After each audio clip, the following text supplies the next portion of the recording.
what's good? This is your girl, Anne, the Bronze Goddess, and I'm here today on a Friday afternoon. I didn't want to break my promise for a new video every day. Today is actually the last day for Love and Relationship Week, so I had to run in here really quick and shoot this last video. I hope you guys have enjoyed them. I do plan on doing this again. I'm not sure when though, but thank you so much for your support and thumbs upping my video and sharing them and liking them and posting them on your social networks and everything. I really appreciate it. When you hear something good, why not share it? I mean, if everything that's negative can go viral, why can't something positive go viral? Something like telling you how to respect yourself and to love yourself in relationships. So I appreciate you guys sharing it and all that good stuff. Without any further ado, today's final strawberry letter. Let's go get them.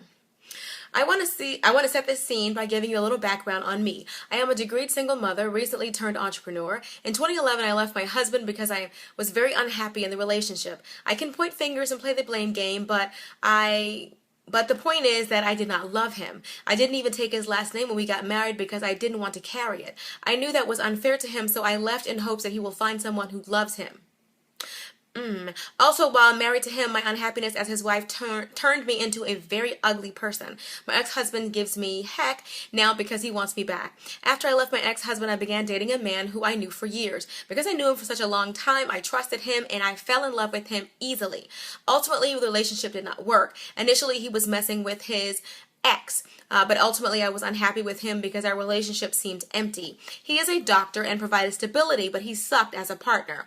After I dated him, I promised God that I would not get intimate with any other man other than the husband that he had for me. Needless to say, I got into another relationship and I relapsed. Ultimately, that relationship ended due to his wife calling me, asking me to stop sleeping with her husband because it was tearing her family apart.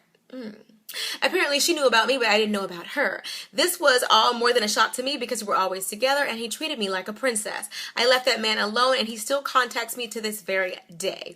Recently, I met another man.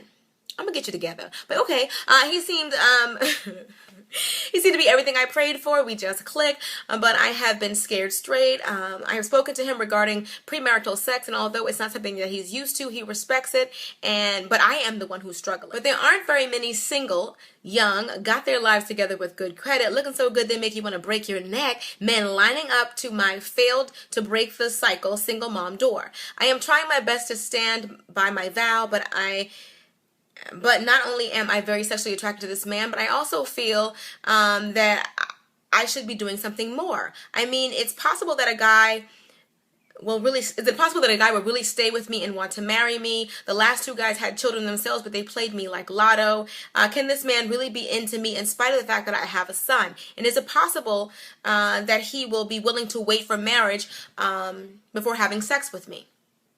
So anyway, she also says at the end, P.S. we've often exchanged pictures of each other for each eyes only, but of course it was PG-13, but even though it was PG-13, it was nothing that my mother could see, and we've also kissed. So I'm sorry the letter is long. You already know how it is. I feel like the issue in this particular situation is you. And I'm not sure if you expected me to say that, but that's exactly how I feel. I always have a problem with, or there's always a red flag to me whenever there is a woman who is always in a relationship. You went from man to man to man. You left your husband in 2011, and then immediately after that you got with another man, and then immediately after that you got with another man, and then immediately after that you just go from man to man to man. Whenever a woman feels like she has to be in a relationship, that to me is a sign that she's not complete or happy or whole within herself, because you feel like you need to be in a relationship. You don't need a man to validate you. What I actually suggest for you to do is to spend some time and be single, to get to know yourself.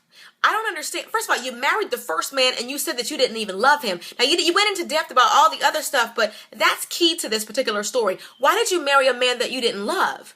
And then you tried to sound like it wasn't that bad, like I let him go so that he can find someone who really loves him. But why did you marry him? I mean, the damage had already been done. You're not doing him any favors by finally letting him go. You would have did him the favor by not marrying him, knowing that you never loved the man. But my issue is, I think that you should seek counseling about what's going on with you, because all this tripping and falling in love every other couple of days, and I feel like you're not being as I don't know, maybe selective as you should be, because how did you not know the man wasn't married? How did you not know that the ex was still messing with his ex? Like, I just feel like you're just going through the motions. I don't know if your self-esteem has been somewhat tarnished, because at the end of the letter you say, will a man want to marry me because I'm celibate? Would a man want to marry me because I have a son? Men marry women who have children all the time. You are not the first, nor will you be the last single mom on the dating scene. So that doesn't mean you have to lower your standards and just take anybody. Of course a man will marry you because you have a son. A decent man would love the opportunity to help you raise your son. If they love you, they love everything that comes along with you, and your child is included in that. And men marry women, or men get involved with women who are celibate all the time. A good man will stay. I actually talked about that a little bit in yesterday's Strawberry Letter. And for those of you who actually don't follow me on Instagram, I posted a link to a video about the 90-day rule. I want you guys to hear a man's perspective. I'm going to leave the link to that video below as well, by a male here on YouTube who is talking about how men really feel about waiting on women. It may actually open your eyes to the concept that a good man has no problem waiting on a woman, especially if he's really interested in you. And if a man isn't interested in you and he leaves, then you saved yourself, you saved your body, you saved your time, you saved your energy on somebody who wasn't even worth it in the first place. But my real thing that I want to talk to you about is I think you should seek counseling for the bigger issue. And the bigger issue to me is what's going on with you that you feel like a man has to complete you. And that always bothers me, because another person cannot complete you. They can compliment you, but they cannot complete you. And the reason why I say that is because if they leave, do they take all of you with them? Do they take a big piece of you with them? No. As long as you have God and yourself, that's all you need to make it in this world. But God did, make it where men and women should be together, but somebody should be a complement to you, a helpmeet to you, but not necessarily somebody to complete you, because you got to be whole by yourself. Because when you're expecting somebody else to complete you, that's too much responsibility to expect somebody else to be responsible for your happiness and theirs. And it's too much power for somebody to have. That they're in charge of how you feel. They're in charge of how validated you are. They're in charge of your self-esteem. It's too much power and it's too much responsibility to give to somebody else. You have to feel complete and whole within yourself. I say, even though men seem to be knocking down your door left and right, you still have to work with your self-esteem. Because there's obviously a self-esteem issue where you can't be alone. When you're thinking that I have a child, so nobody's going to want me. Are you crazy? These men weren't worried about that. A good man will not be worried about that.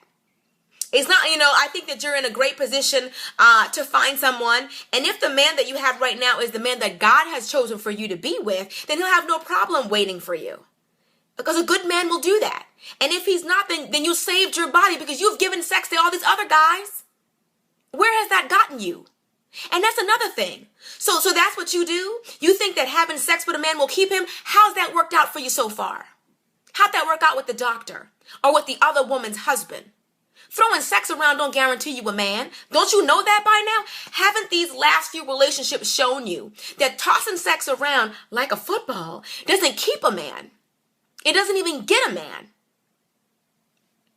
So anyway, I think you should stay on your celibacy path, but I think you should be seeking some counseling about your self-esteem issues and also about your issues with feeling like you can't be whole and complete on your own. I think the issue in here is you. I know you wanted me to probably get on the other man. Okay, I'll give you that. The first guy was wrong. He was a dog for cheating on you and still getting with his ex. He was wrong. The next guy who was cheating on his wife with you, he was wrong as well. But you have to take responsibility. When relationships fail, you have to see what you can learn from it. You can't just blame it all on the other person.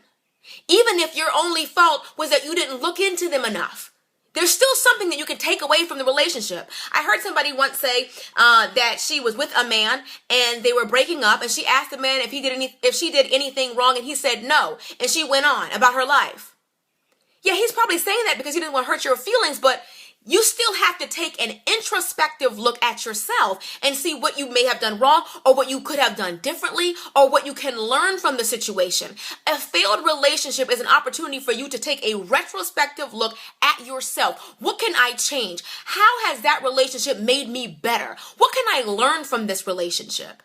Don't just take it and be like, that didn't work, on to the next one. No, stop. Take a break. Take a breather. What can I learn from what happened here? What mistakes did I make here that I will not make in my next relationship? When you're moving on so quick, you don't get a chance to learn. You don't get a chance to let the information really soak in. Slow down. Anyway, I love you, and I'll see you guys in the next video. I will see you guys in the next video. I said that already. I love you guys, and I'll see you in the next video. Until next time, later, divas and dudes. Deuces.